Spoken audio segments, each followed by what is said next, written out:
A lot of this isn't going to make sense to you, and I'm sorry about that.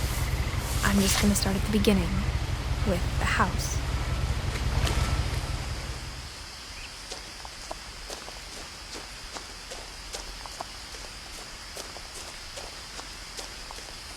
I lived here until I was 11, but I wasn't allowed inside half the rooms.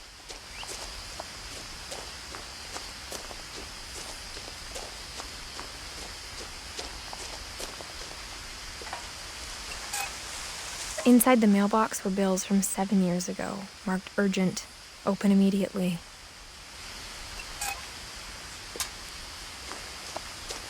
I hadn't been back since my brother Lewis's funeral.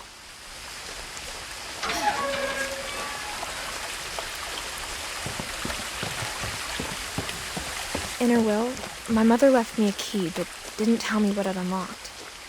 Maybe she thought I'd know, or she thought that the mystery would be enough to bring me back.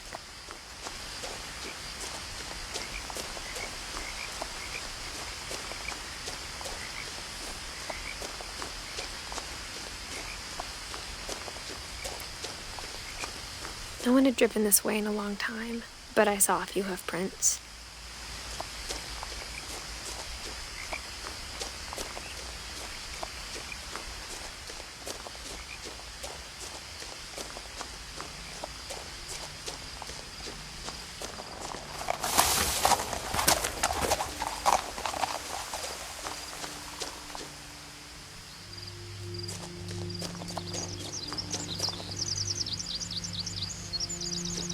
The truth is, even after I inherited the house, I never thought I'd come back to it.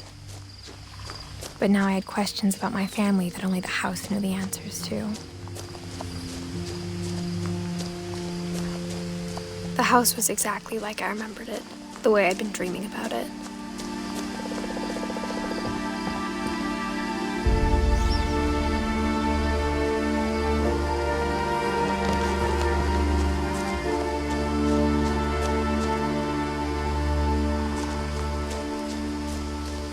As a child, the house made me uncomfortable in a way I couldn't put into words.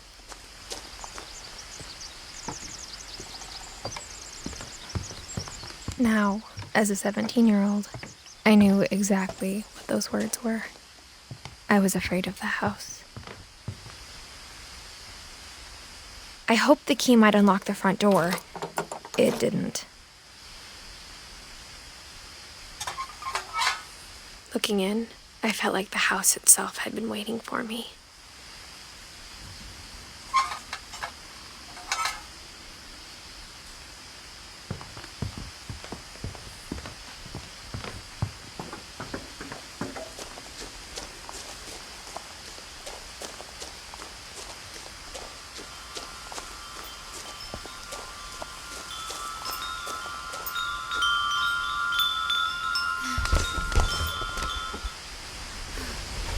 Crawling through the doggy door used to be a lot easier when I was 11.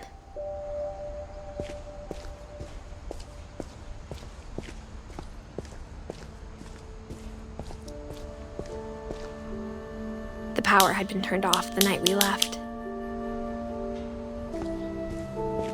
For the first time in years, I felt like I was home. But instead of a family, there were just memories of one. Like how only one restaurant would deliver to our house, so we had Chinese a lot. Or how after Lewis started working at the cannery, we all got sick of eating salmon. Except our cat, Molly.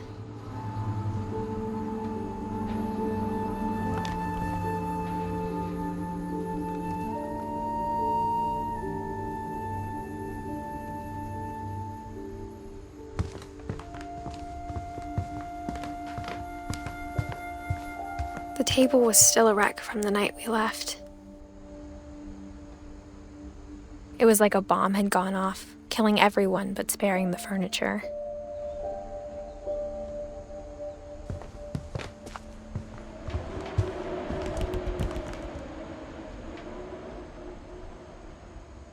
My mom was the only one of us who could imagine Great-Grandma Edie living in a nursing home.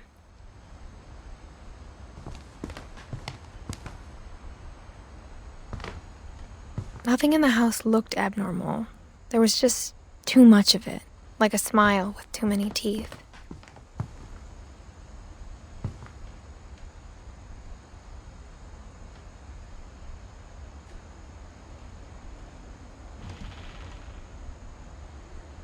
Even the fireplace had a story. Edie told me the bricks came from the original house, after it sank.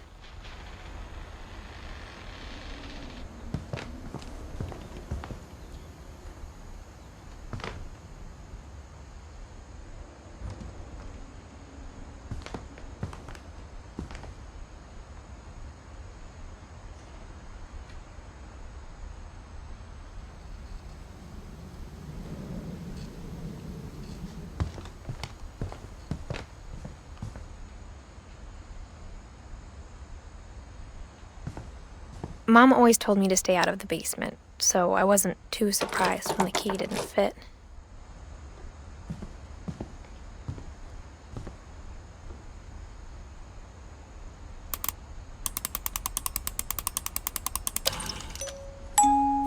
Great-Grandpa Sven built a music box for Barbara, along with the rest of the house.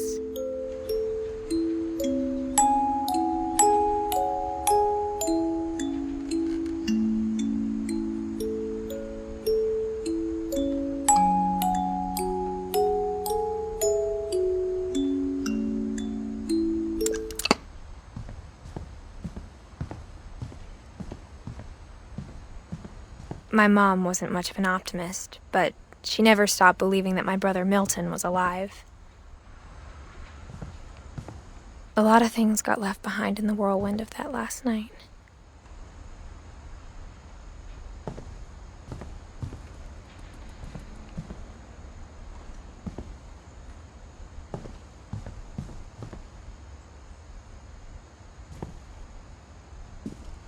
After Milton disappeared, Mom sealed up all the bedrooms. Then Edie retaliated and drilled peepholes.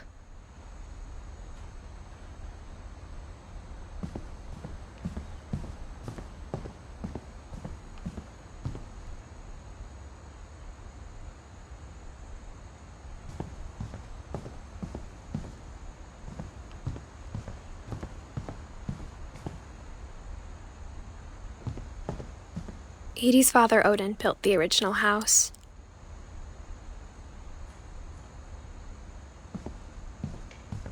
Whenever people ask me about my family, the first thing they always want to know about is Barbara.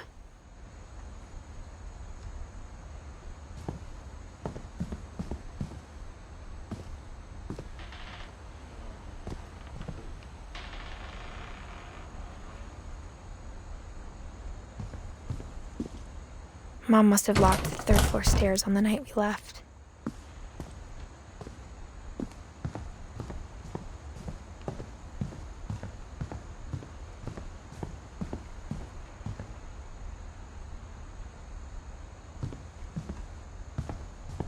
I spent a lot of time playing in Great Uncle Walter's room. I think my mom sometimes regretted not sealing it up.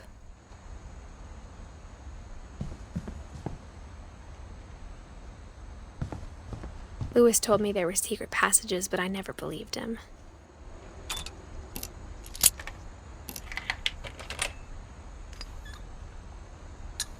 Turns out, my mom was really good at keeping secrets. Now it was time to find out what my mom had been afraid of.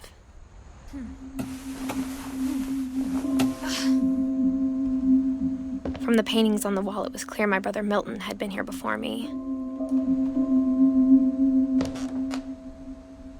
Reading this, maybe it sounds like I had a plan. But I had no idea what was behind that door.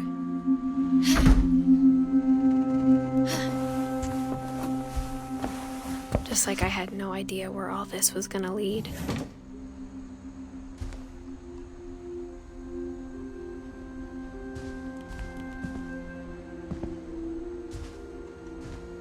I grew up looking at Molly's room through the peephole.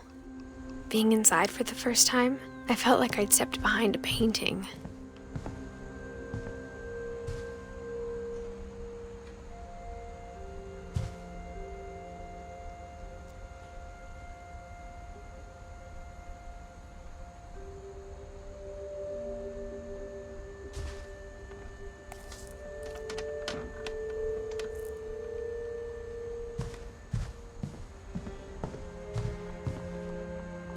Molly's gerbil had a tiny bedroom with its own even tinier gerbil cage.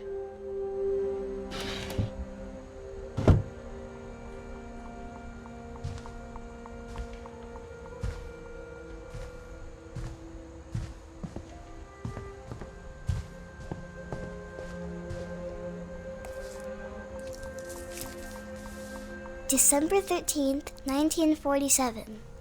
Dear Diary, I'll be gone soon, but I wanted to tell somebody about what's gonna happen. It started when Mom sent me to bed without dinner. I woke up and I was starving, so I looked around for something to eat.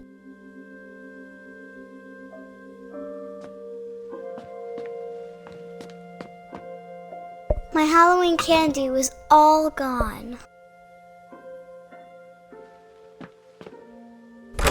Mom, can I come out now? Sweetheart, it's late. Go to sleep.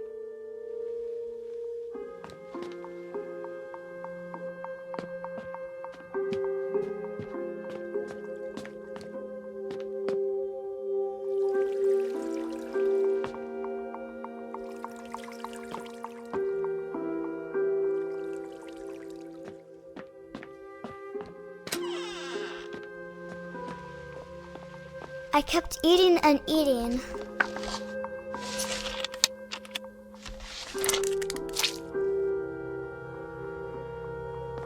I ate a lot of things that night.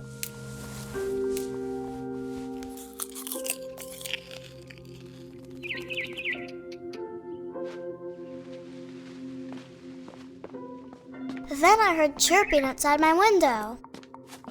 It was a barn swallow going back to her nest. I reached out for her.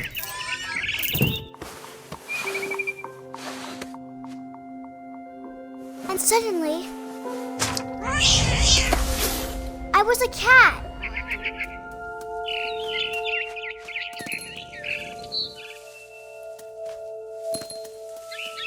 I tried to be quiet, but the bird was really scared.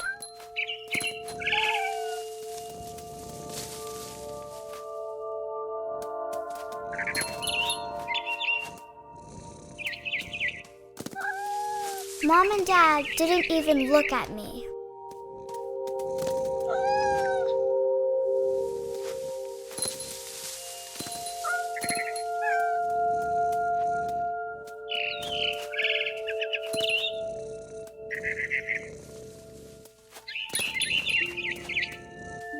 I jumped and I almost got her.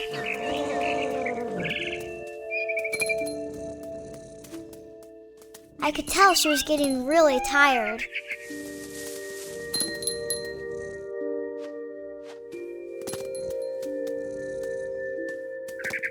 Now I was up in the big tree. I promised Dad I wouldn't climb it anymore. All I cared about was eating that mama bird.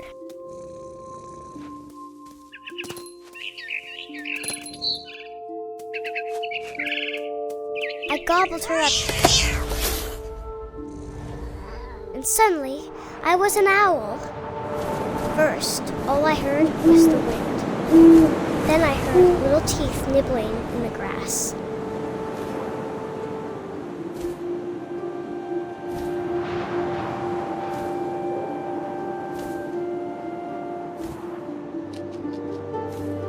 Rabbits.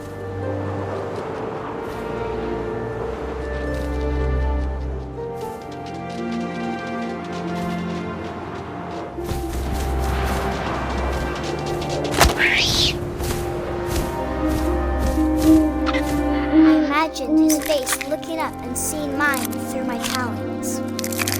I swallowed him up, and I didn't chew one bit. Then I flew off to find something bigger.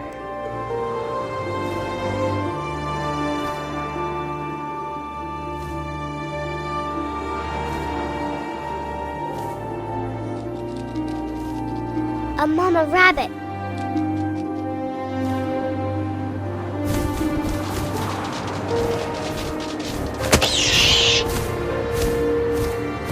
She was almost too big to carry.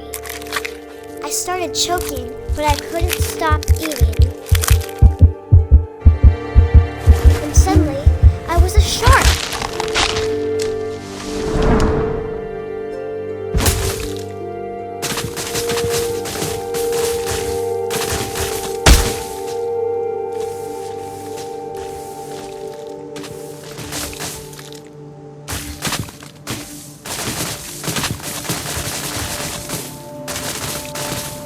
I rolled off a cliff and into the ocean. Now, I was hungrier than ever.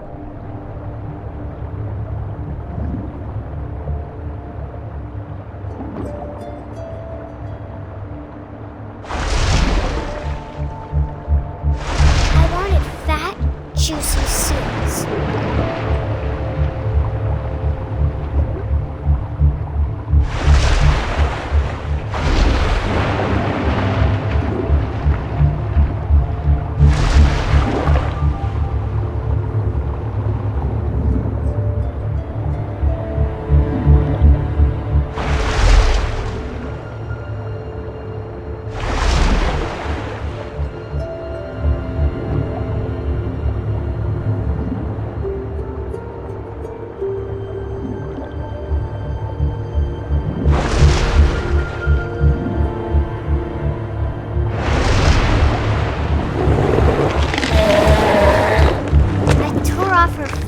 And it tasted really good.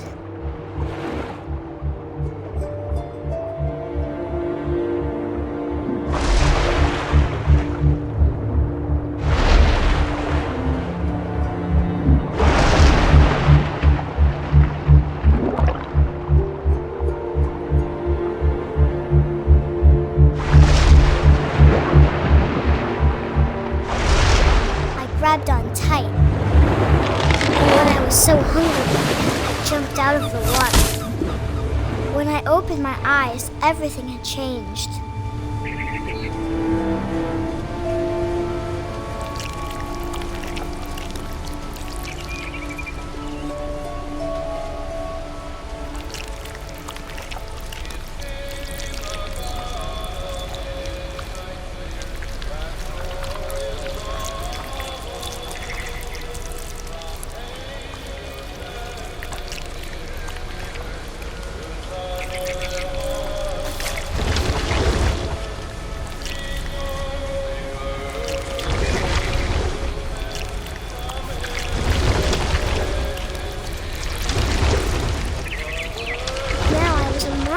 And I smelled people everywhere.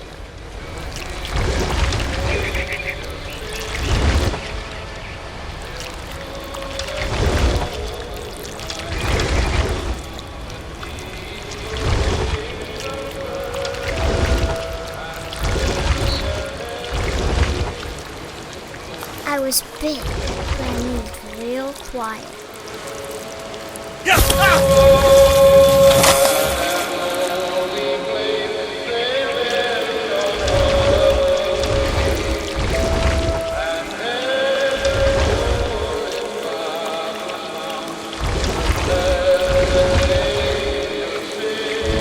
I wanted to stop, but also I didn't.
passenger, I was still hungry. And across the water, I smelled something new. Something I had to have, so I swam towards it.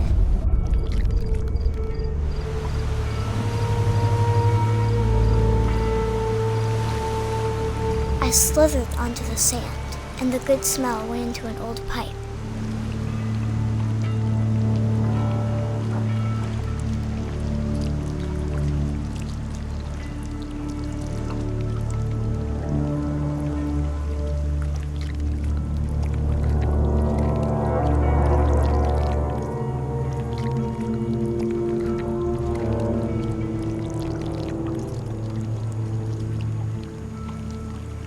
I got closer and closer.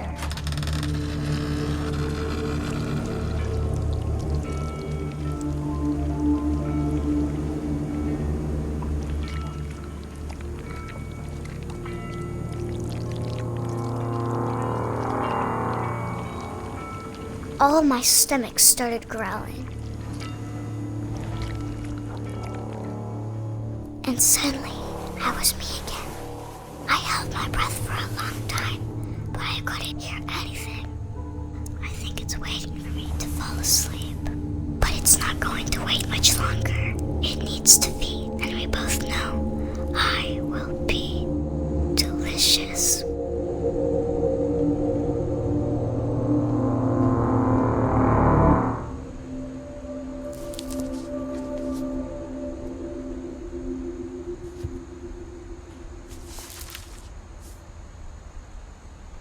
I'm not sure if I believed all of that, but I'm sure Edie would have.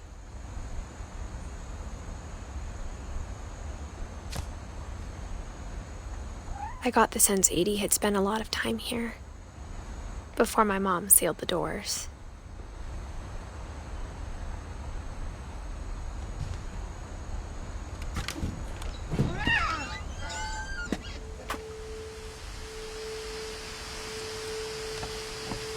This will be obvious later, but my mom never told me any of these stories. Edie would have, but Mom didn't like bringing up the past. Though, when we adopted a stray kitten, she was the one who named it Molly. I spent a lot of time in Great-Grandma Edie's room.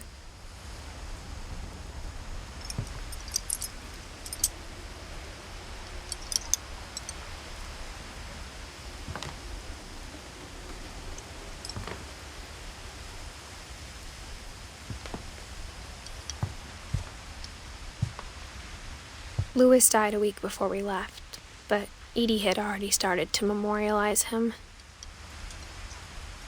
Edie knit me a new pair of gloves every year, just in time to replace the old ones.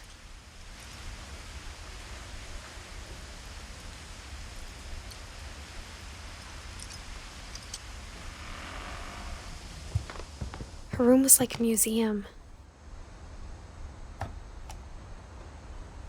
For 500 years, the Finches have been famous throughout Norway for their fortune and misfortune.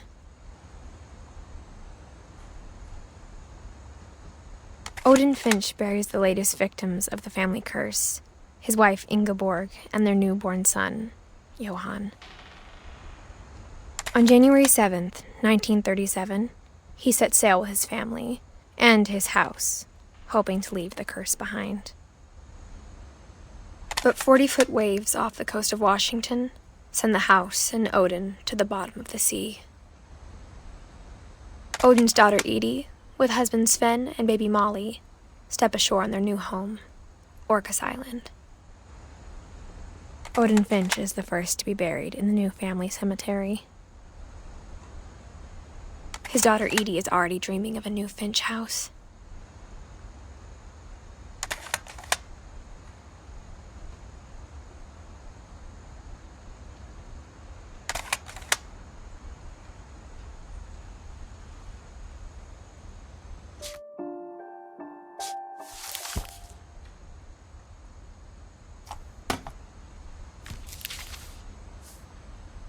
Whatever's wrong with this family, it goes back a long ways.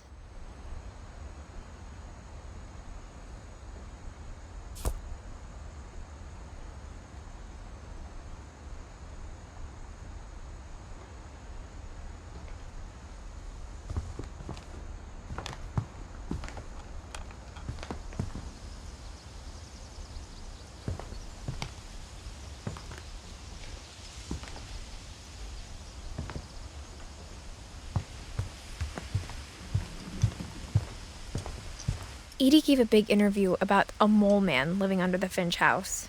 My mom was furious. I hadn't thought of myself as Edith Jr. for a long, long time. One summer, they evacuated the island, but Edie refused to go. For a few weeks, she was a celebrity.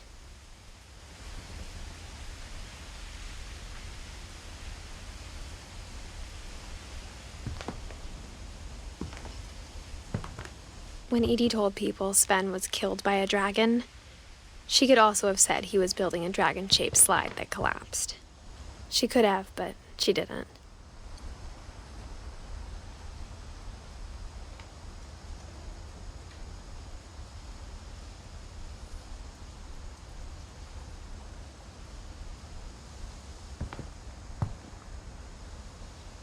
Even in her 90s, sometimes Edie seemed a lot younger than my mother.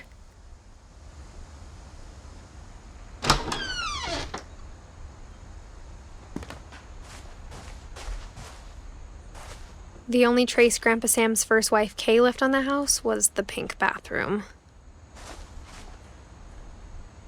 It was a pretty big trace.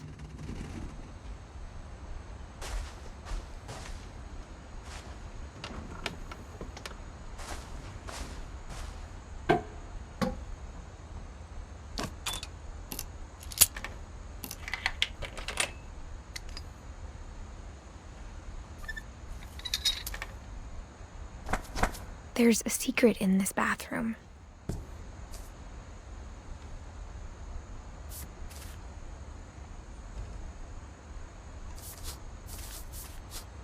It's in the last place you would look.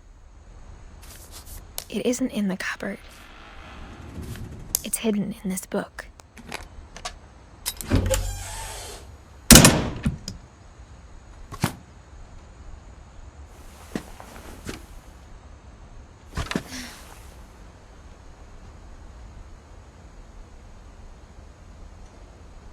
Sven gave Sam an old camera he'd refurbished. He never put it down.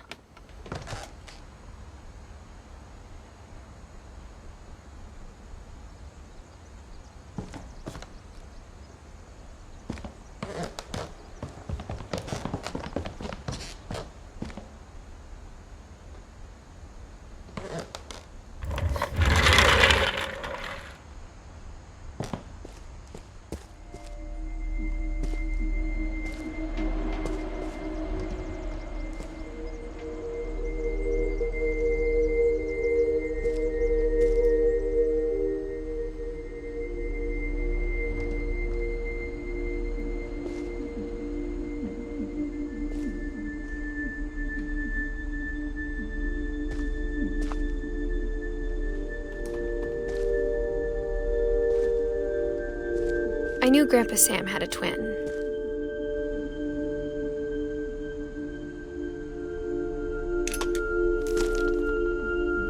And that he never talked about him.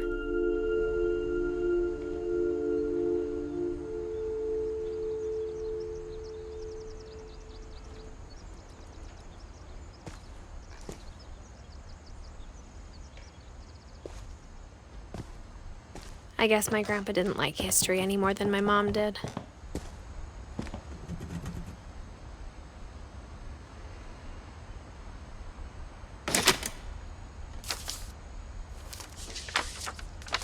How I Want to Remember My Brother by Sam Finch. The thing I remember is that when he made up his mind, that was it.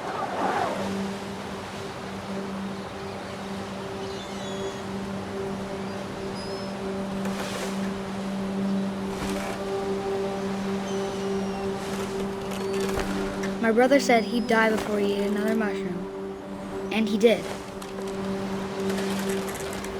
At Barbara's funeral, we swore we'd never be afraid again. And he wasn't. I think Calvin always wanted to fly. Sam! Calvin! Dinner's ready! Coming! But that day, he finally made up his mind to do it. I told him going around was impossible. Maybe if I hadn't said that. Calvin, I'm not gonna tell you again. Maybe if the wind hadn't picked up. Then maybe he'd still be here. But I doubt it.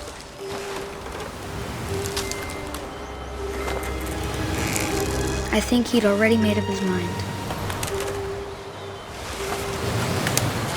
That's what I want to remember about my brother.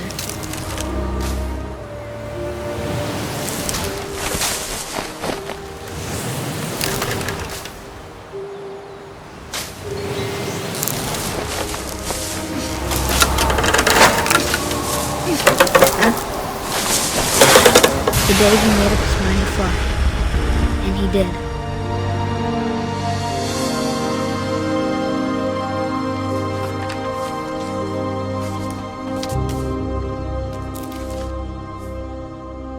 Calvin's story felt strangely familiar. When I was younger, I remember trying to do the exact same thing.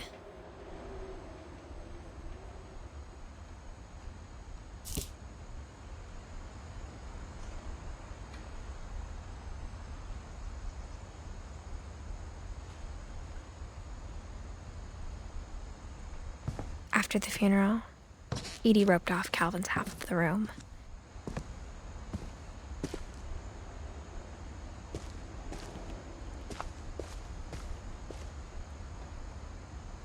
Mom said Grandpa Sam enlisted at 18 and never set foot in the room again.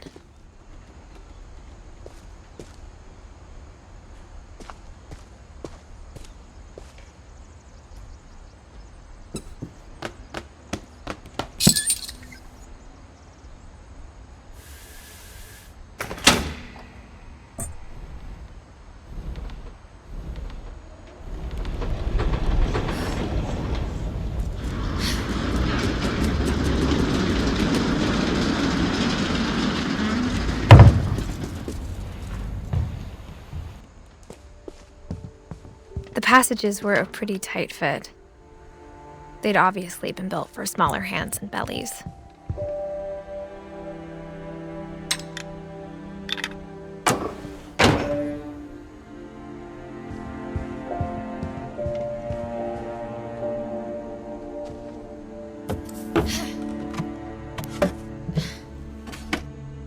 Growing up, I always thought of Barbara as a child star.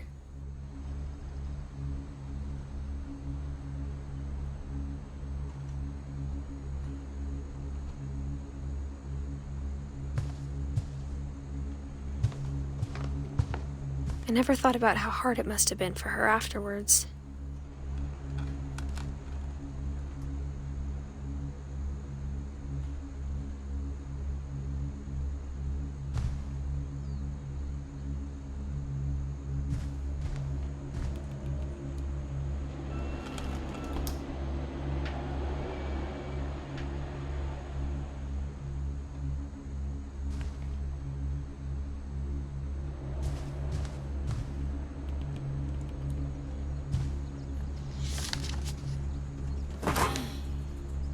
Of all the stories people wrote about Barbara's death, I'm surprised Edie saved this one.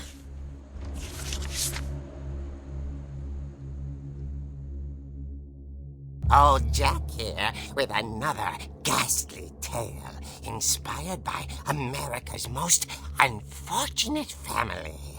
I'm calling it The Surprise Ending of Barbara Finch.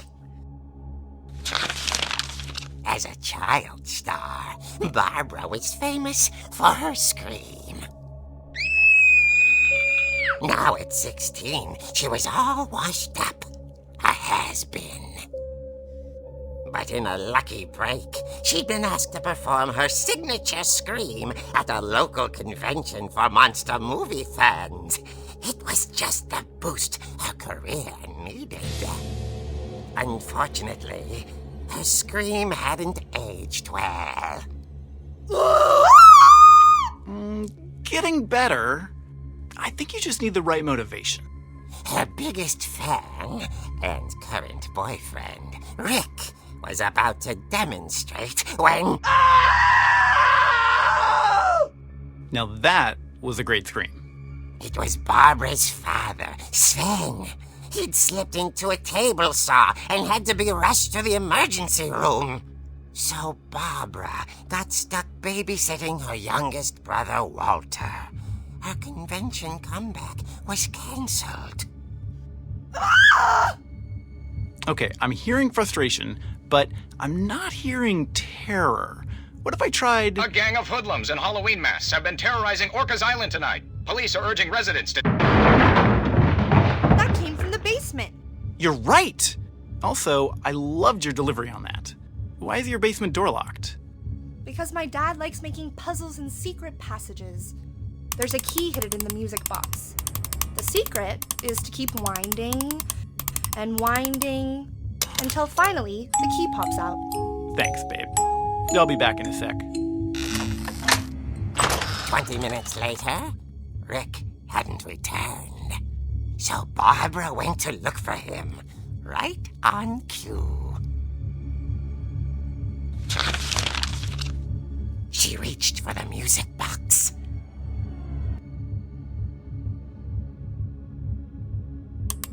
And as she wound the key, she listened for Rick, but the house was silent.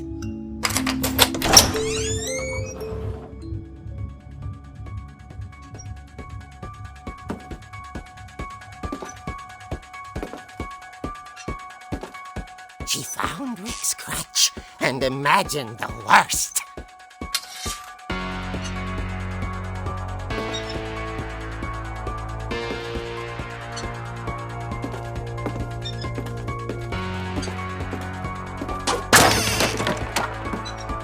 The gang's leader is the infamous Hookman killer, Dr. Carl Hamill, who impaled and then ate his family 10 years ago tonight.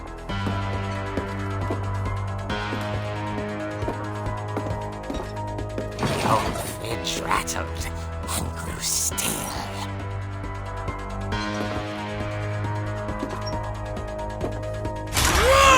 Oh dear!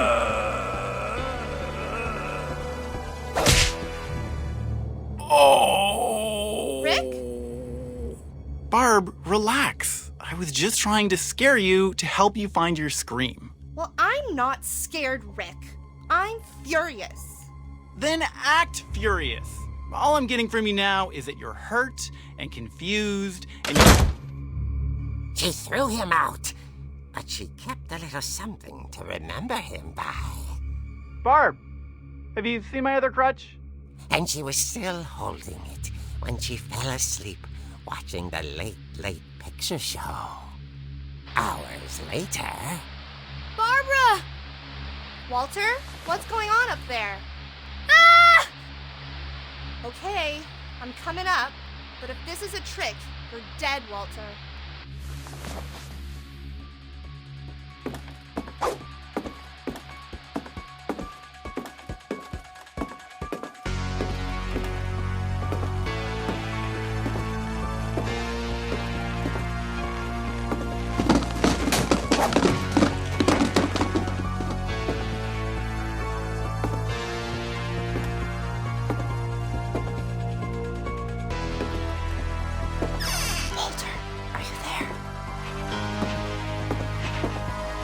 Walter had vanished, but his bedside radio was still on. Orcas Island police describe the man as 6 feet tall, with a steel hook for a hand. Residents are urged to lock all doors and windows and notify the police of any suspicious activity. Barbara turned, saw the hookman, and was speechless. He was quite smashing. And the end was, he couldn't get enough of Barbara. Okay, Barbara, there's gotta be another way out of here. That night, she played her part beautifully.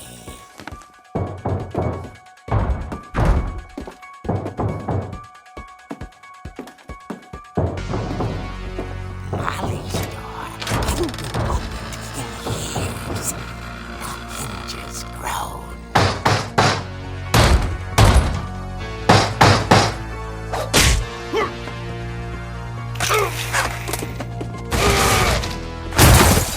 wasn't moving, but she sensed the story might not be over yet.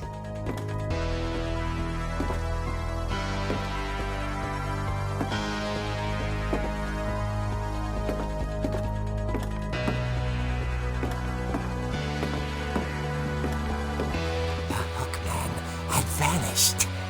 She listened for his breathing, but all she heard was...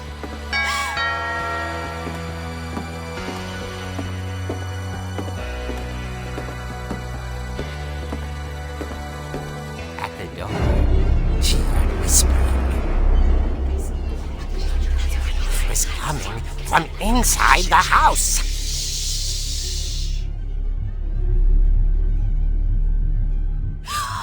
Oh dear.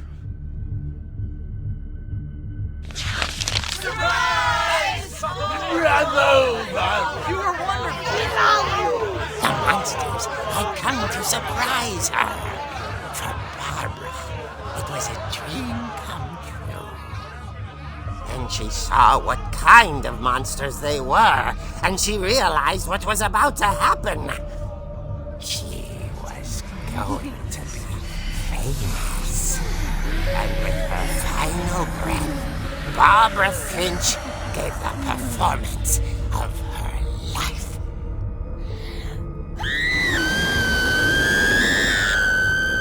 I wasn't there myself, but I hear Barbara was magnificent. Poor girl. She had a taste for stardom. But unfortunately, so did her fans. Of course, the police blamed it all on poor Rick, who disappeared the same night. And little Walter? Hiding under his bed the whole time. He took it all pretty hard, but that's another story. As for Barbara, tucked inside the music box is all they ever found of her. Her ear. Now that's what I call a real eerie tale.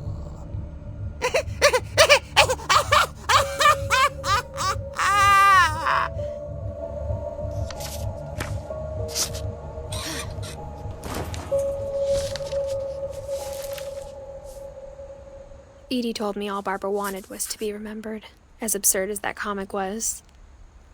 Maybe what Edie saw was a happy ending.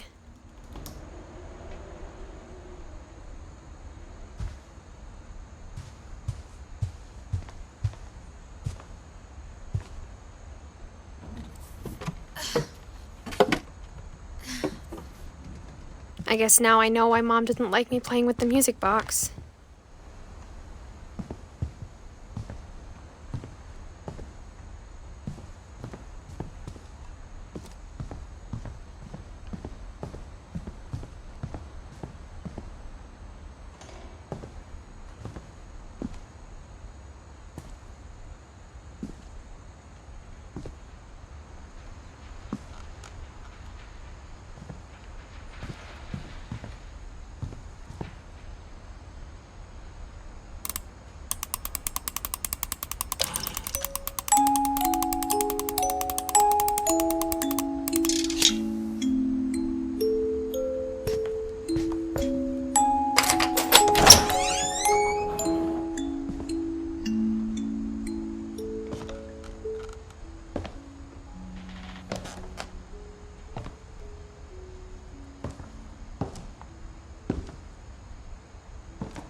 Mom said the basement was off limits, unless I wanted another tetanus shot.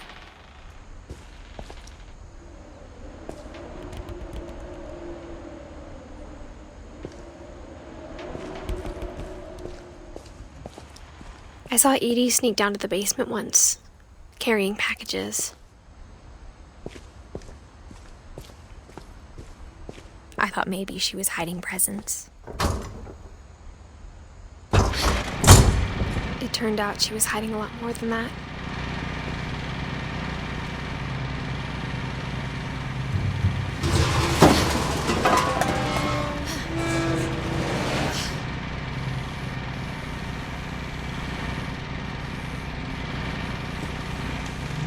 I remember asking Mom once about where Walter had gone.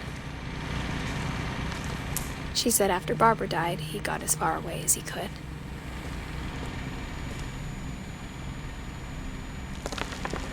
If there's a pattern in all these stories,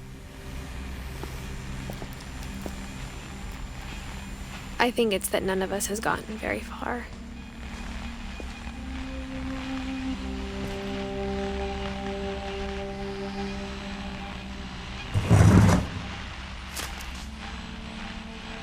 Goodbye, everyone. I can't believe I've been down here for 30 years. On that first day, after the shaking started, I didn't think I'd survive a week.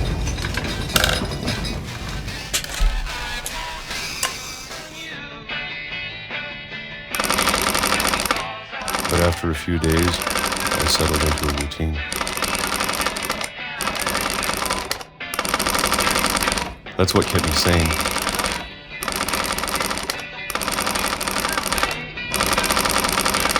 Having a schedule, living for today. I always expected to be dead tomorrow. But if you wait long enough, you get used to anything.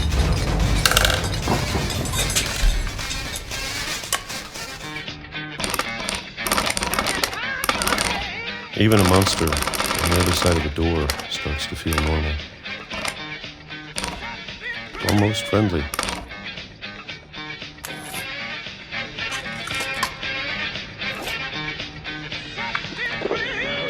And then one day, everything just stopped. Whatever that thing was, it was gone. Maybe it got tired of waiting. Or maybe I just got tired of being afraid.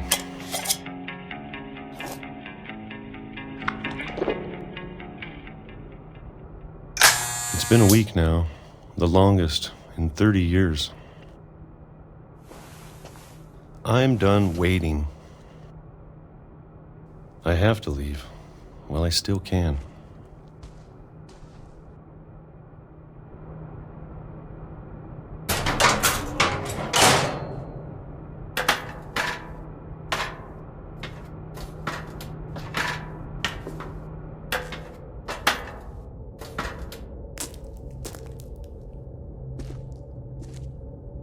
I know it's out there, somewhere. Whatever killed Barbara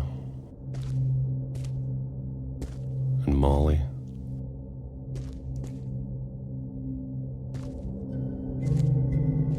And Calvin.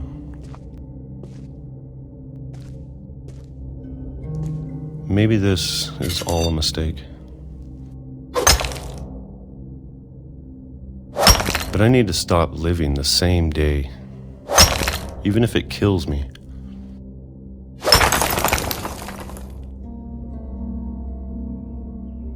Whatever's out there, I want you to know I'm ready for it. I'm going to appreciate all of it, especially the food. I don't mind if I only have a year left, or a month, or a single week. I'd be happy with one new day. I can already imagine the sun on my face.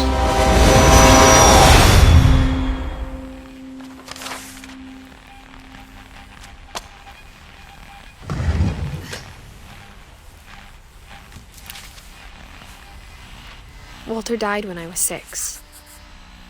I can't believe my mom never told me he was down here.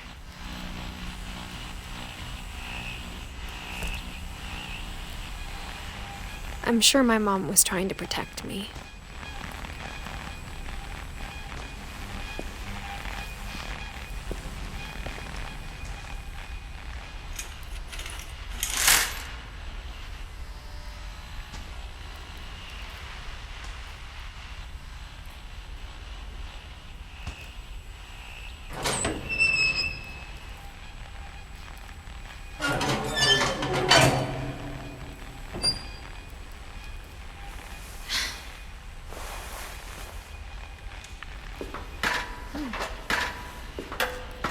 Maybe she was afraid I'd end up like Walter.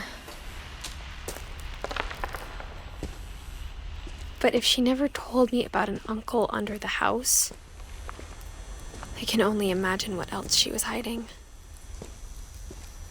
I don't want to make the same mistakes she made.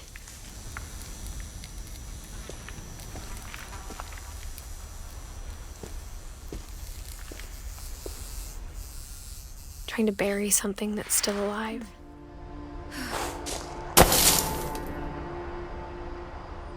Now that there's only one of us left, or maybe two, I thought it was time I heard the stories for myself and found out what happened to everyone else. But now I'm worried the stories themselves might be the problem. Maybe we believed so much in a family curse, we made it real.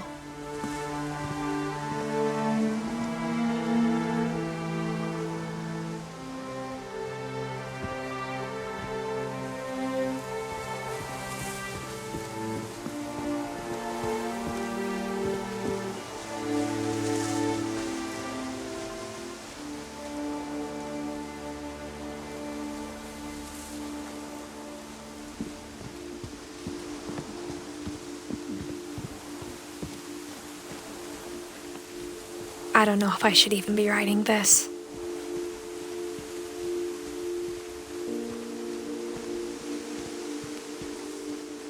Maybe it'd be better if all this just died with me.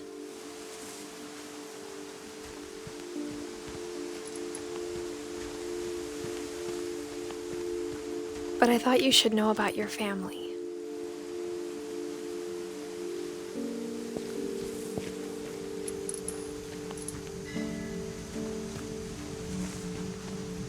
And the history you're a part of.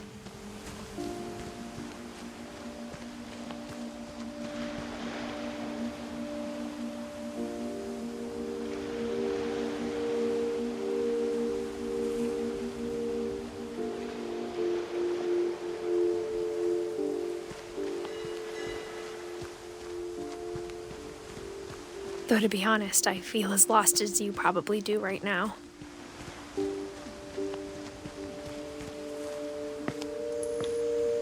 I think the people in these stories believed them, for what that's worth.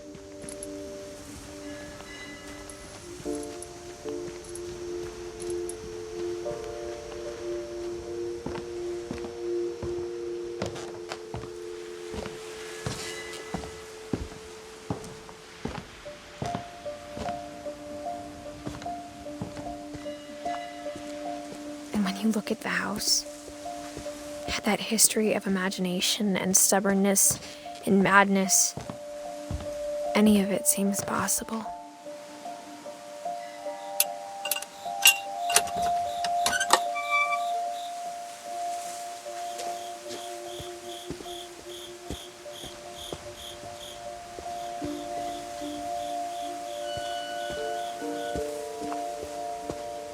I think we've been surrounded by death for so long, we've just gotten used to it. What kind of family finishes building a cemetery before starting the house?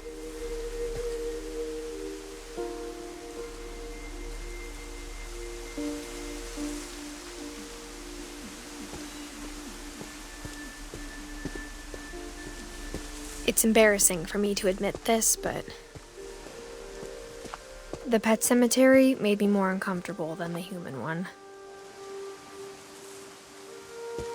3 of the gerbils are mine, and 2 had been my fault.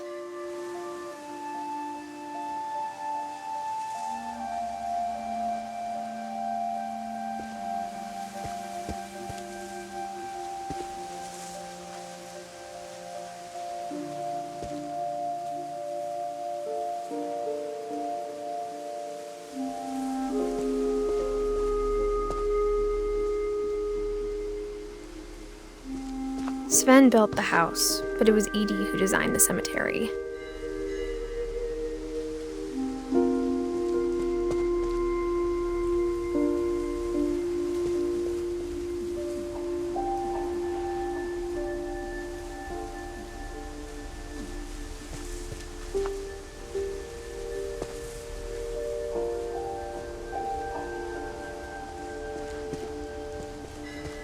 I'm sure Odin's monument had been Edie's idea.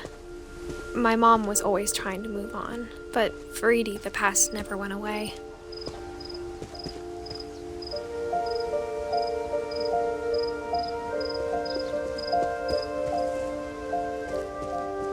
She could see it poking out of the water at low tide.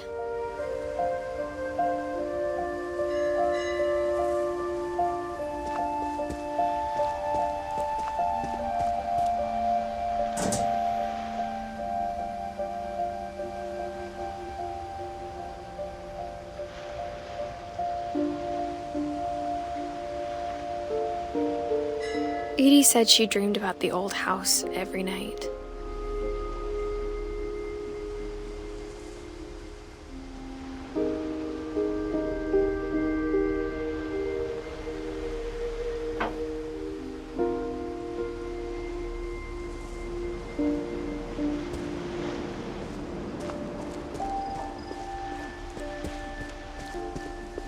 Edie's side was always easier for me to understand.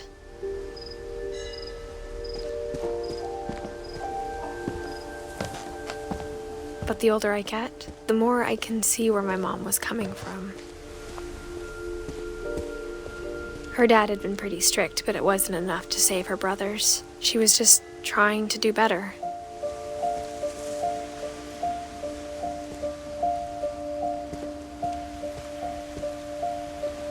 She lost 2 of her brothers, just like I did. I get why she tried so hard to protect us.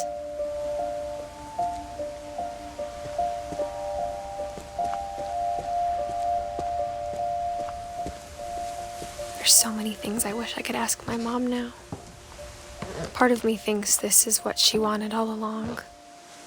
For me to come back someday and find everything out for myself.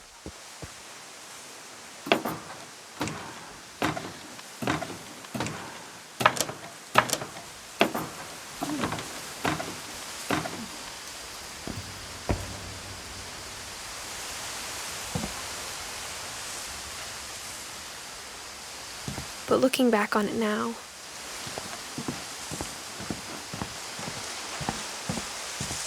if she told me there was going to be so much climbing, I never would have come when I was 22 weeks pregnant.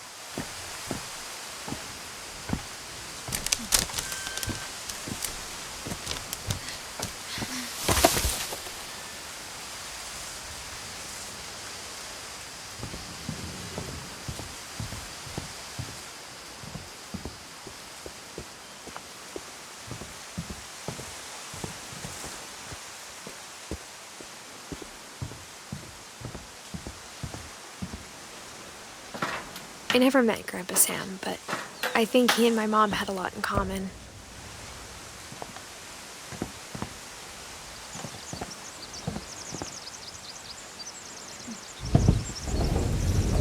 They were both pretty intense.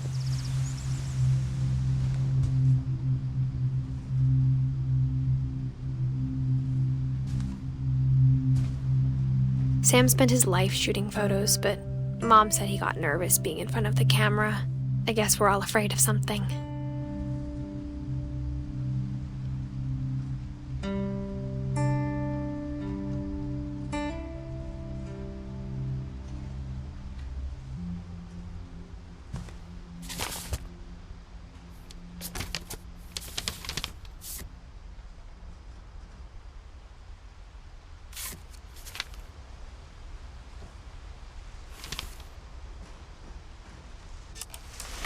Dawn, I promise, you'll never forget this weekend. Yes, sir. These memories are gonna last a lifetime. What? Am I gonna have to shoot anything? It's a hunting trip, Dawn. Shooting is strongly encouraged. Perfect. It's gonna rain the whole weekend, isn't it?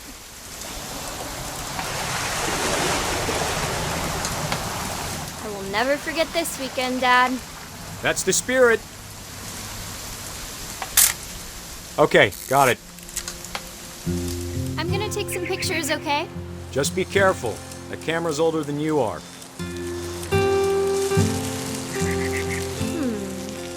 Definitely should not have drunk all that coffee. Hey! That's a keeper. I'm just saying, I'm not always gonna be here, Dawn. You'll need to remember this stuff, if you want to survive. I'll be fine, Dad. You know who else thought he was gonna be fine? Some guy who died. Dawn, I'm being serious. I know, Dad. You're always serious. Doesn't being out here make you want to chill out? Well, to tell you the truth, I haven't been out here in 20 years.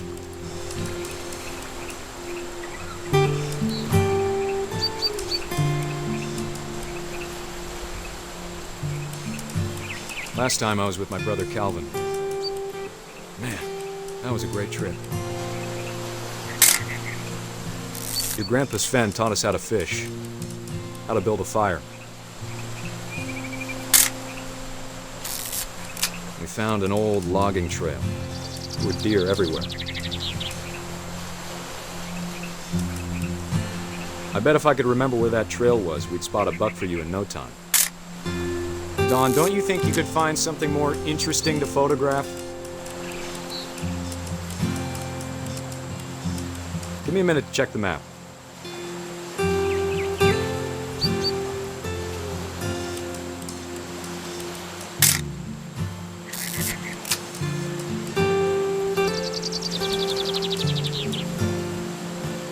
Let's see.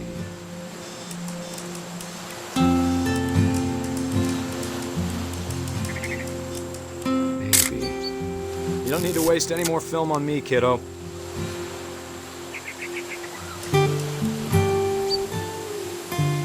was it?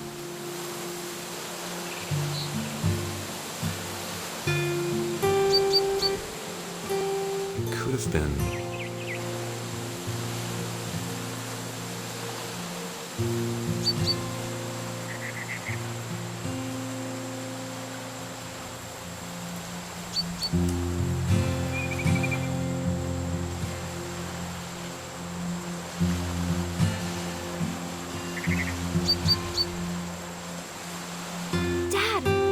Eyes, Dawn. Before you take the shot, let me get a picture of you.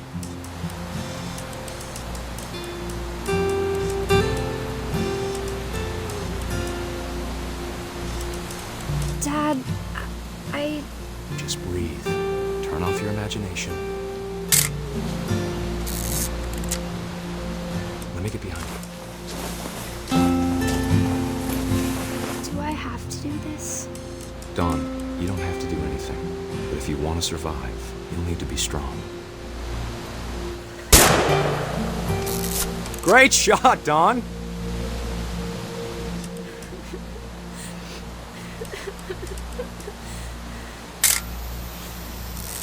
I'm proud of you, Dawn. Always remember that, okay?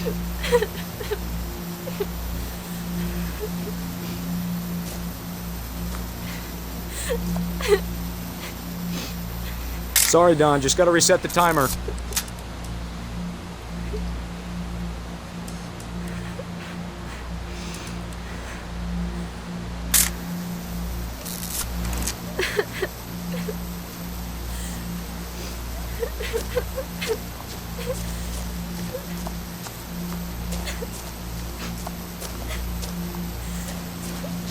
Hang on, kiddo. Just trying to get a shot of the two of us together.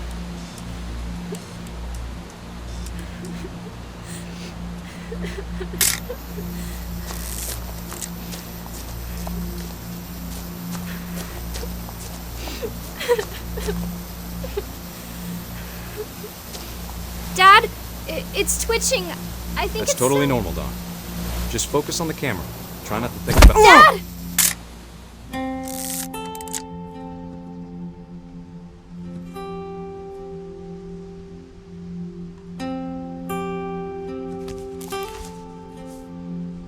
Of all these stories, that's the one I wish most that my mom had told me.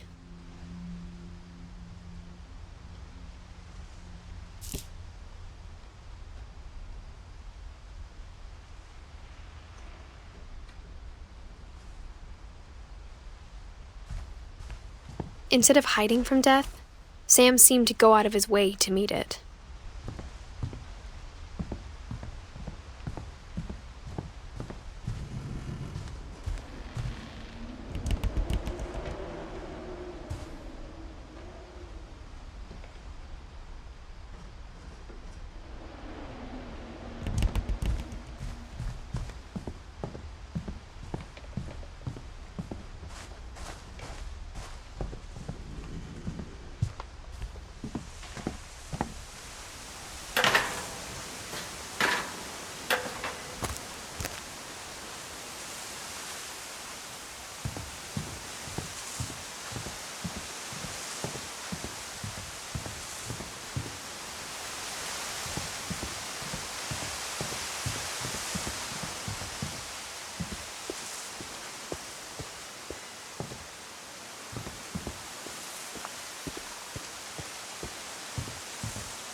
After Sam died, my mom and Edie got really close. They'd both lost a lot.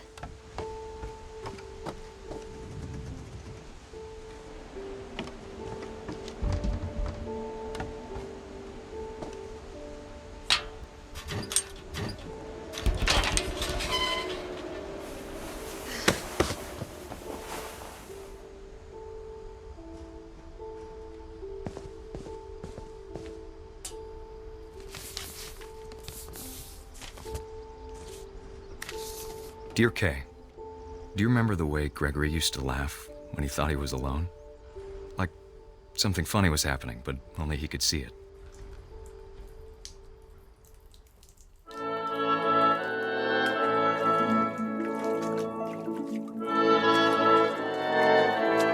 I think he saw things the rest of us don't.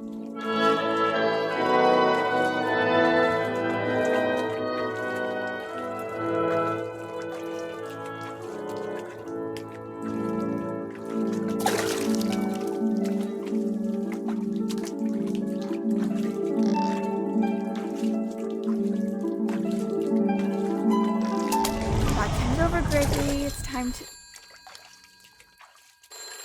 Hold on, sweetie. Hello? Sam, I told you I don't want to talk right now.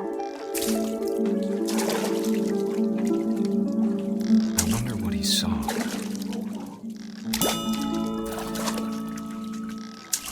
What his world was like.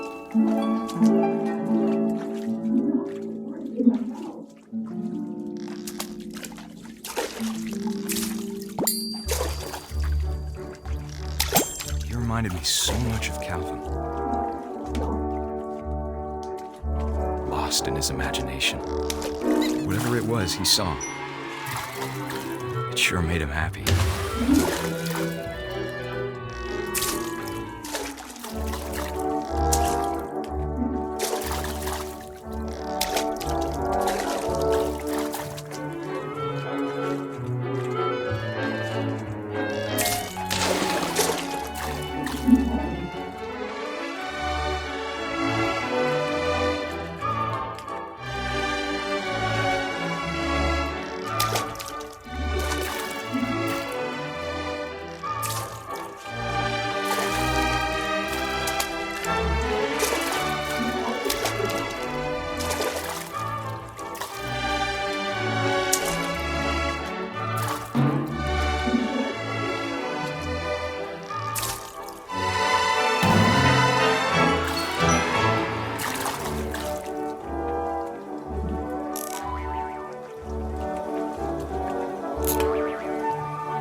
Silly it sounds.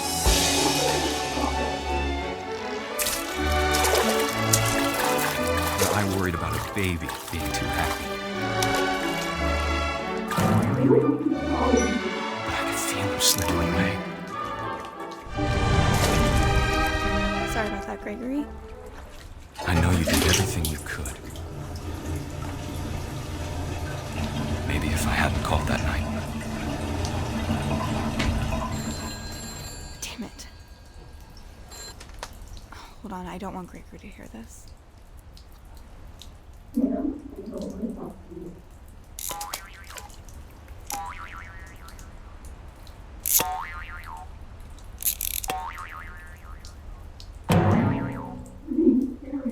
wish he could have told us about the world he saw.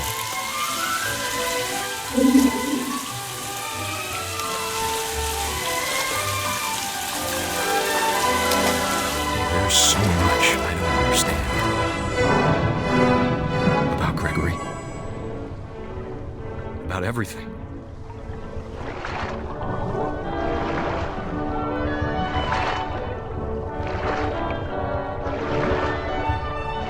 But I know what happened wasn't your fault.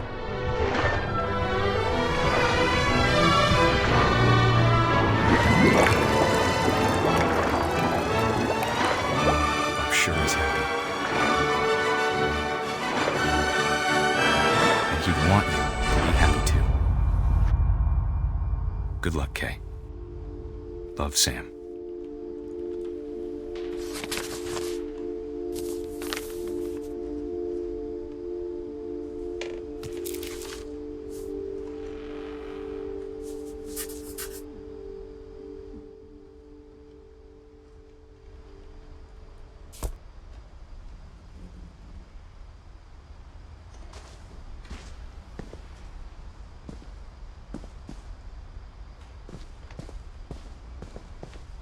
I can't imagine my mom ever writing poetry, and yet...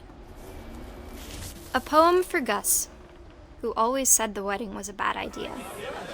Our father never hit us kids, at least not very hard, before the day my brother said with teenage disregard that he'd be dead before he'd see a wedding in our yard.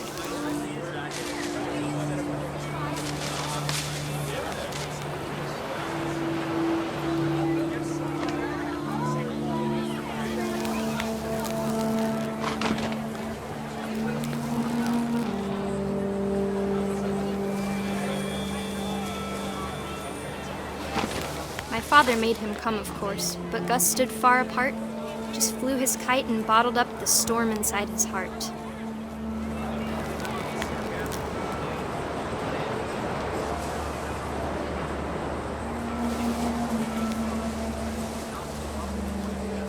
I tried to talk him out of it, but though he'd never met her, we don't need a stepmom, were the words that I now pronounce you husband and wife.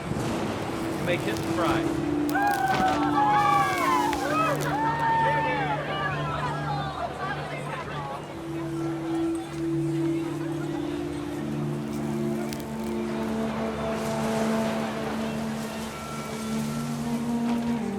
When the time for photos came, Dad ordered him to come here. But Gus declined, and as a sign held up his middle finger.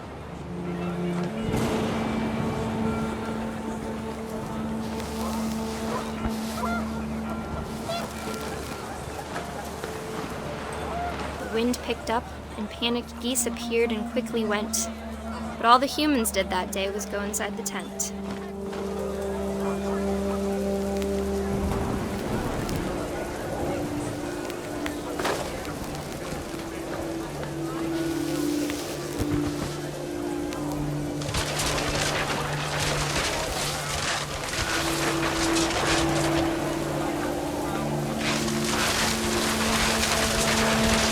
The rain came down in buckets then, but no one seemed afraid that nature might destroy the tent our dad had crudely made.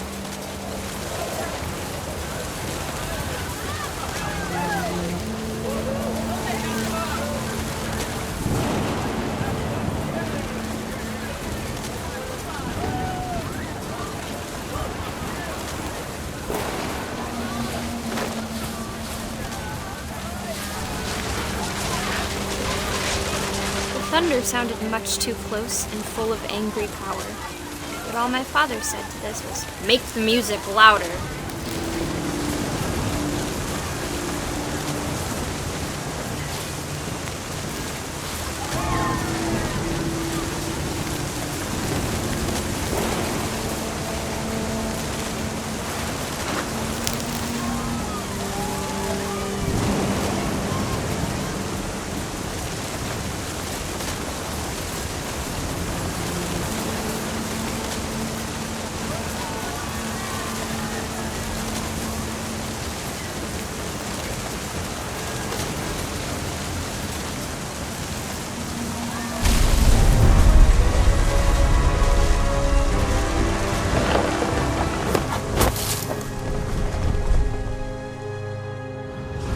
I wish that I could truly say I thought about you on that day.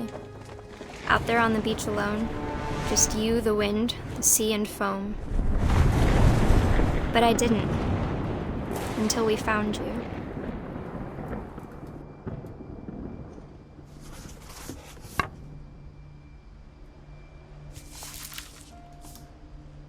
She never talked about him, but Mom told me once if I was a boy, they were going to name me Gus.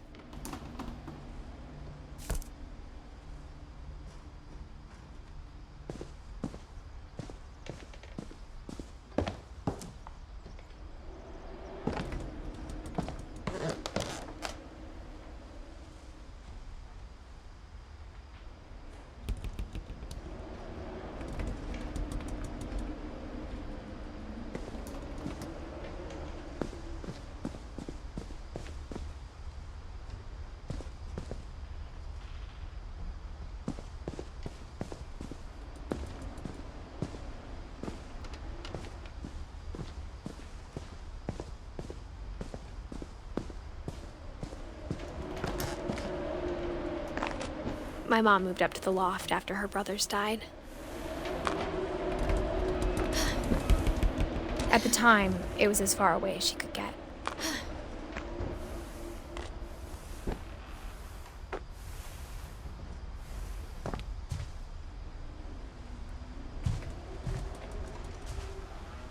Religion was another thing my mom never talked about, but I think it helped her a lot after her dad died.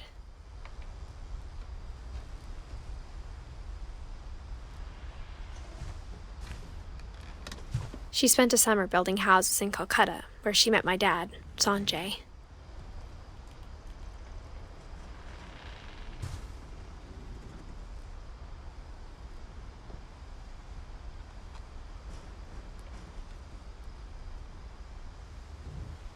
My mom moved to India a week after graduation and got a job teaching English. Louis was born a year later.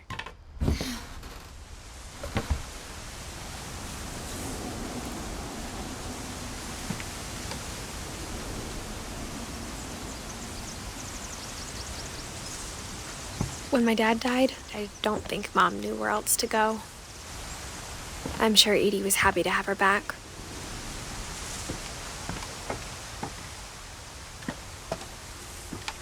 The house had to get a little bigger, but Edie was used to that.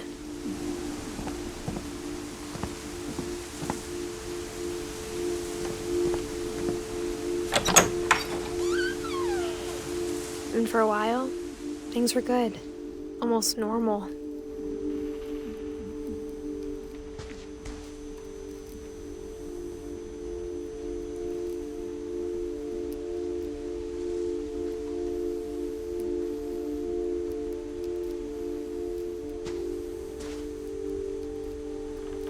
But it didn't last.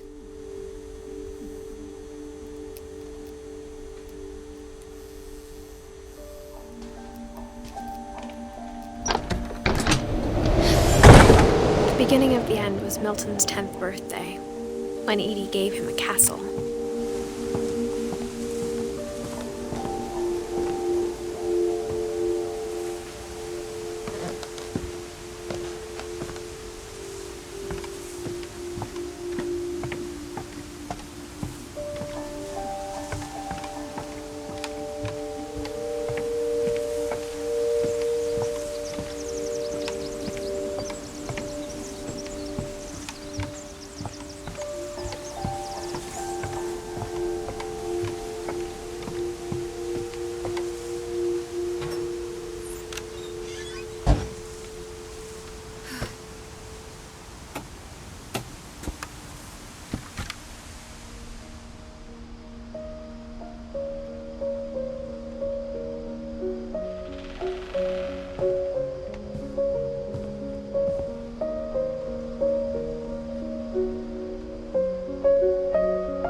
I think Edie was happy to finally have another painter in the family.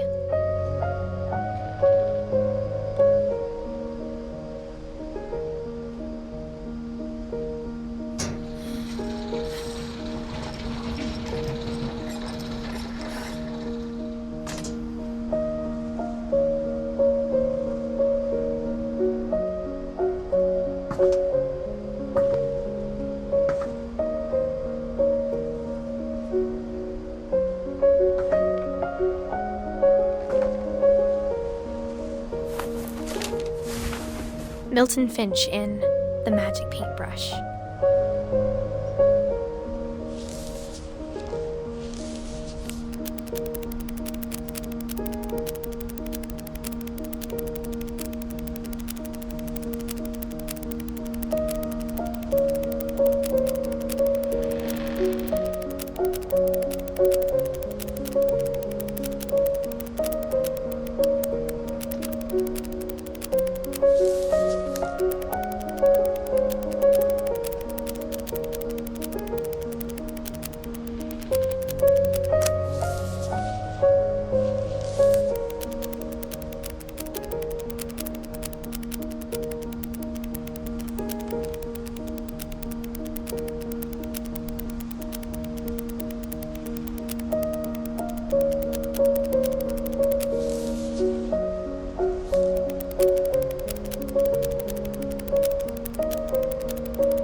was 4 when Milton disappeared.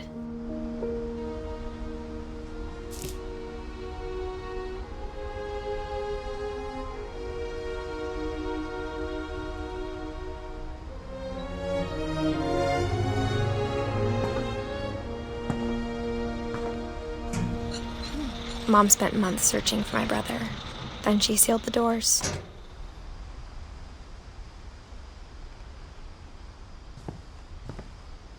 Whatever Milton had found in the house, Mom didn't want it getting out.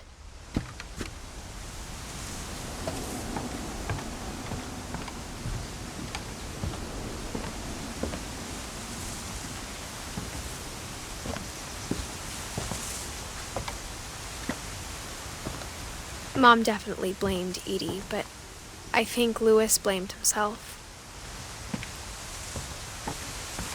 After he graduated, he just spent more and more time in his room, until Mom got him a job at the cannery.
Louis's room smelled very, very familiar. That part of him lived on.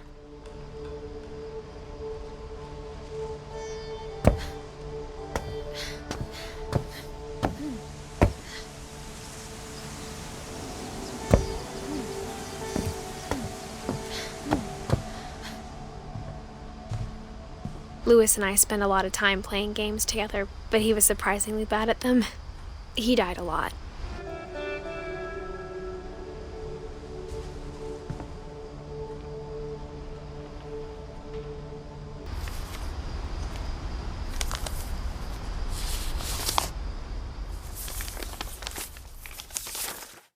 Dear Mrs. Finch, as Louis's psychiatrist, I can understand your desire for an explanation. As I see it, the trouble began in January, shortly after we convinced your son to seek treatment for substance abuse. Newly sober, I believe Louis first noticed the monotony of his daily life.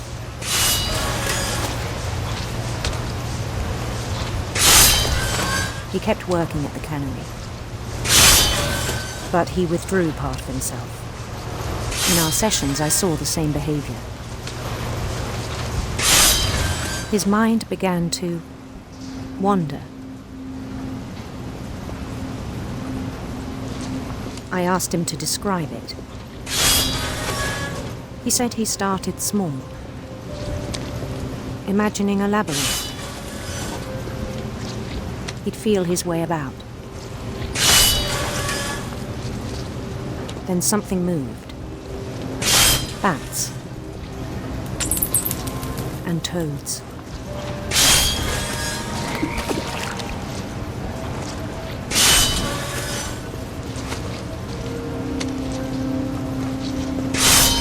And things that have not names.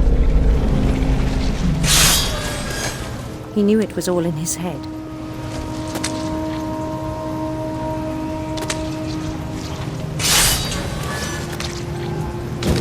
He took it very seriously. I had hoped he'd find himself.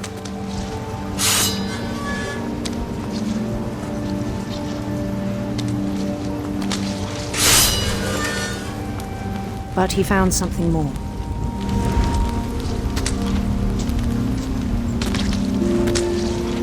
I worried about him then.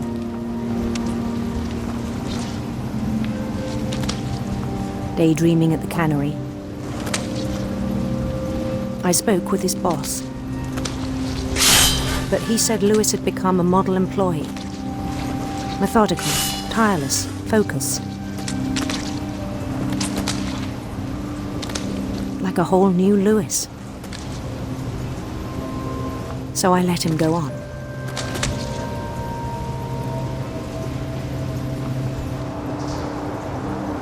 I even encouraged him.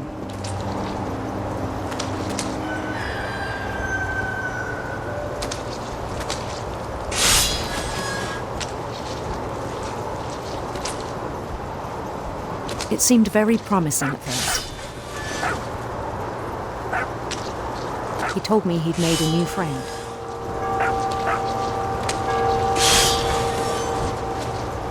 On the edge of a city he named Lewis Topia. He built the city up slowly, brick by brick. Then he made musicians.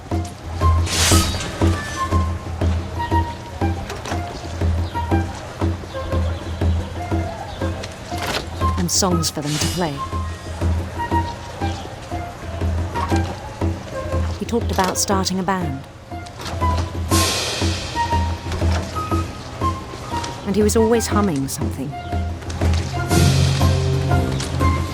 Every day his imagination grew stronger.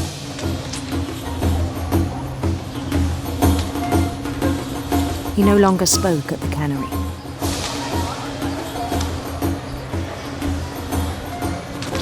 But his chopping was as reliable as ever. Then one day it struck him that all the cheering crowds, even the stones under his feet, were all in his imagination, so he could do whatever he wished.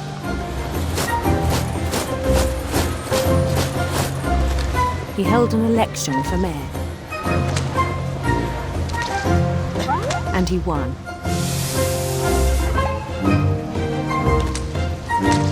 They begged him to stay, but his mind was already wandering. It became a game for him.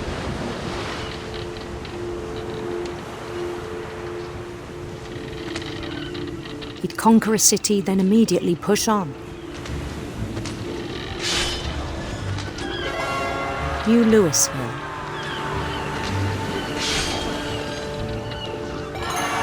St. Louis. He started drifting away from our reality.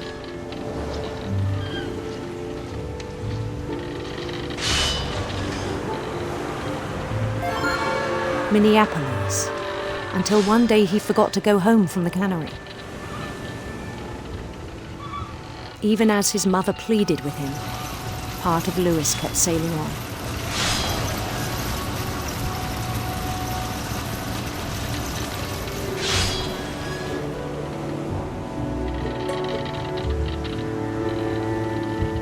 In Lewisburg, he heard rumors of a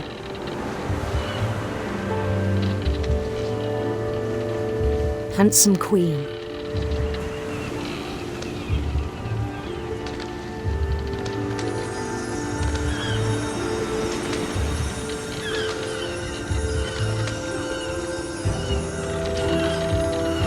The queen was on her own quest for sinister serpents.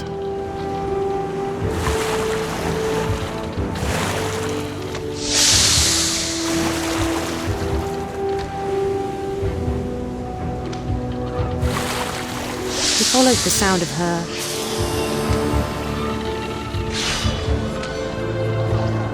silver harp.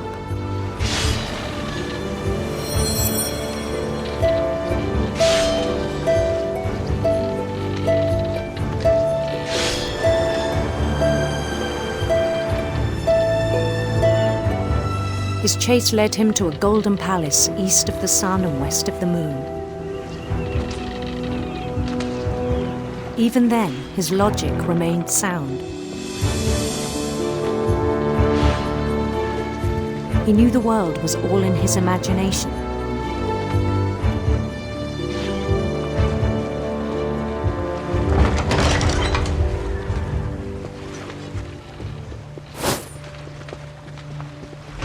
but he was so proud of having created it.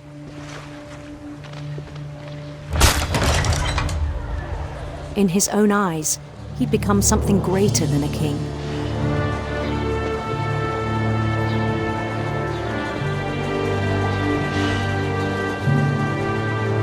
For someone who'd never known success in the real world, I think it was overwhelming. And then it struck him that the real Lewis was not the one chopping salmon, but the one climbing the steps of a golden palace.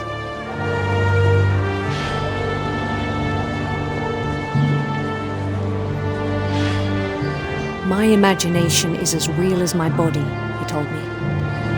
It was hard to argue with him.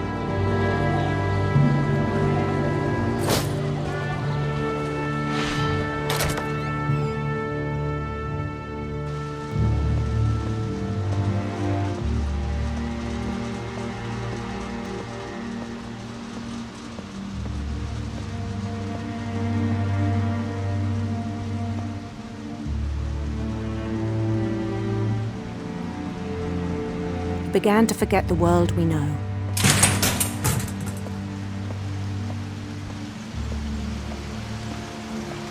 I think it pained him to remember Lewis, the cannery worker.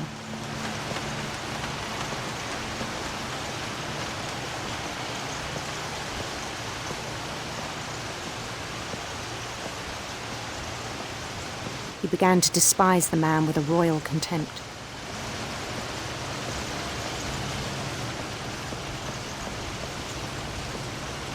I still thought I could save him.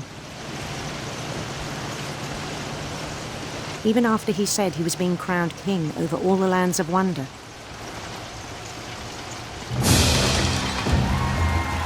The palace would be packed with his companions.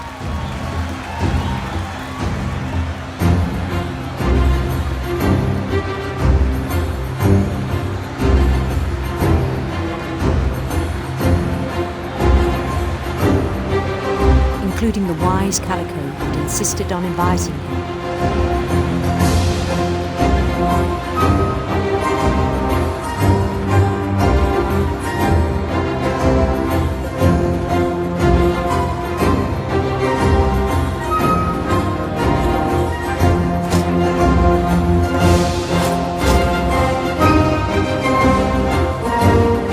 His queen waited, holding his crown.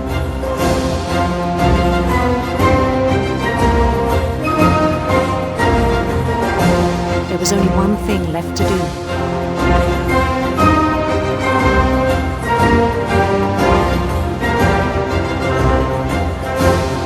Bend down his head.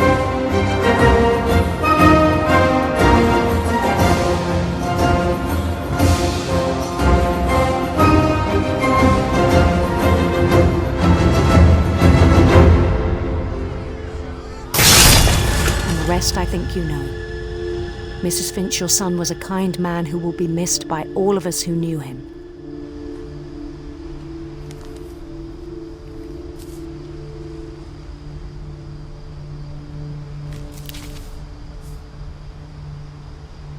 My brother was really cool. I wish you could have met him.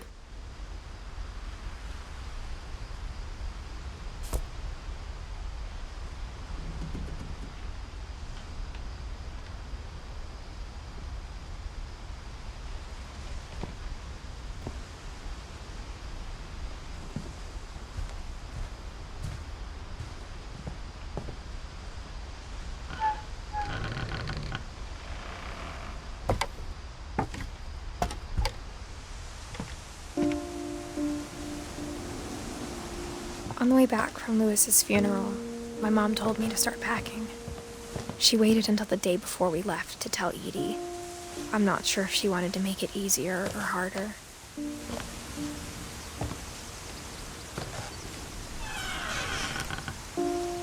I wish we'd stayed. But I understand why we left.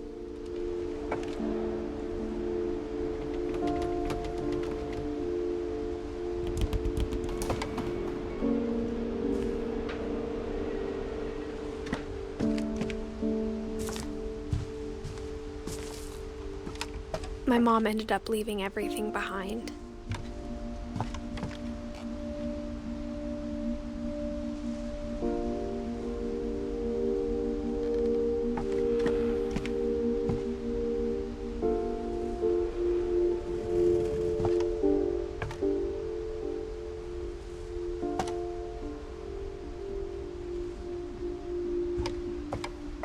What happened that night had been coming for a long time.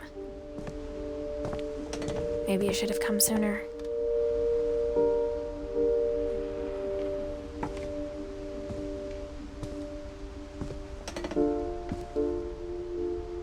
But it had to end one way or another. All that's left now is to tell you about that last night.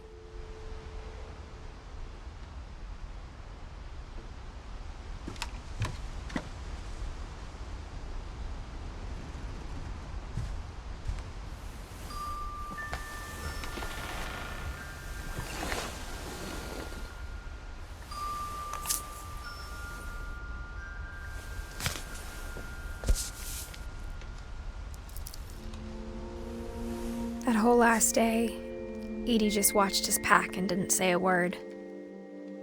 Until supper, when she raised her glass and said, "To our final night together, and all our final nights apart." Grandma, you know what I said about alcohol. Some of your medications are very Edith, specific. I left a present for you in the hallway. Why don't you go open it? The grown-ups have to argue now. I'm sorry, you're right. We're all leaving tomorrow. Let's just enjoy our last... I'm not leaving. Edith, you're excused.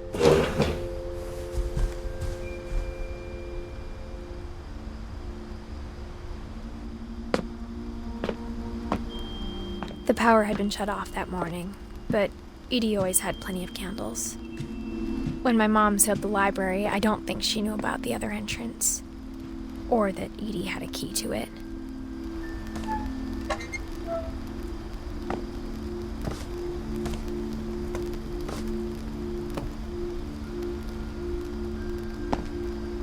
That thing you're afraid of isn't going to end when you leave the house.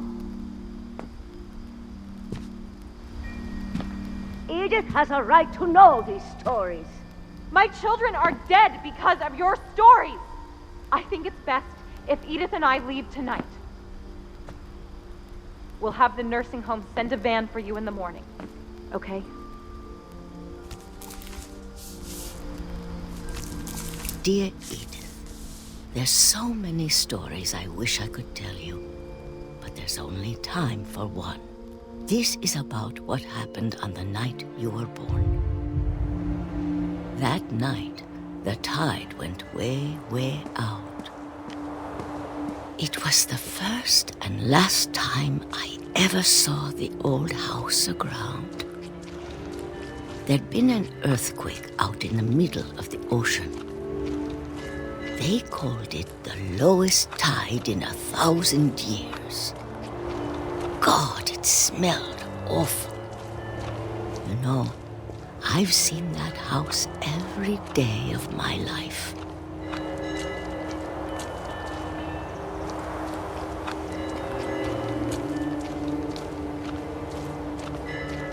But I never thought I'd go back to it. When the fog rolled in, I lost my way.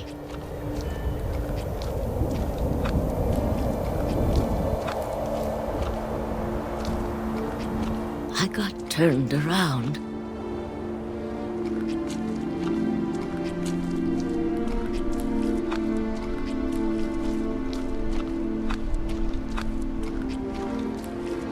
I started seeing things.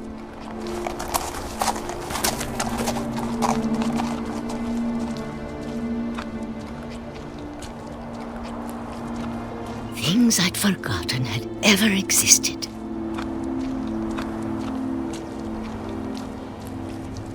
But when I saw them, they felt like old friends. That night, a lot of things came back to me.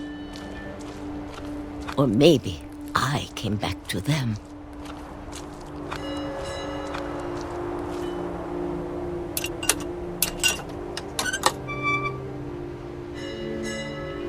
things I can't explain, but that I need you to try and... Edith, what are you doing in here? It's mine. Edith! Mom, you're gonna rip it! Let go! I kicked and screamed, but Mom dragged me to the car.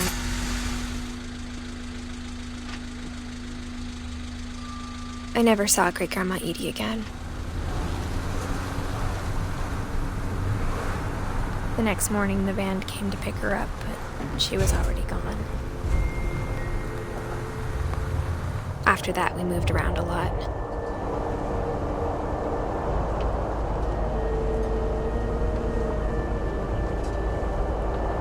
We both tried to make the best of it.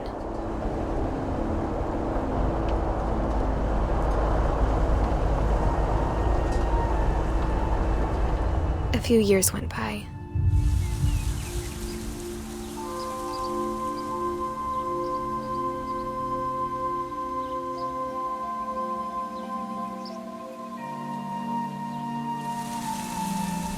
My mom didn't like to talk about it, but she started getting sick a lot. The rest happened pretty quickly.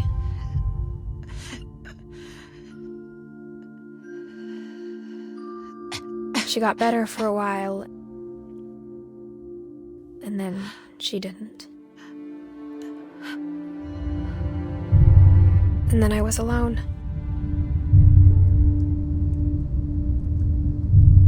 The last Finch left alive.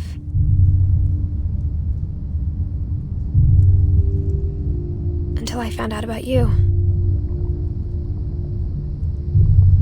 I'm still not sure what to tell you about all this.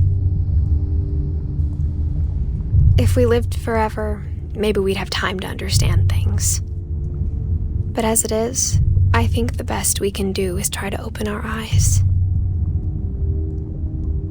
And appreciate how strange and brief all of this is.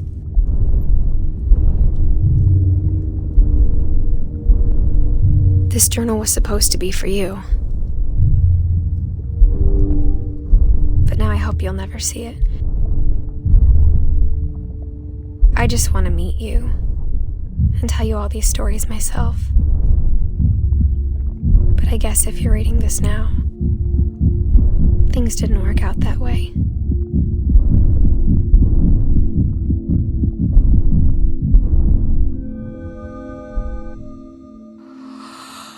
This is where your story begins. I'm sorry I won't be there to see it. It's a lot to ask, but I don't want you to be sad that I'm gone. I want you to be amazed that any of us ever had a chance to be here at all. Good luck.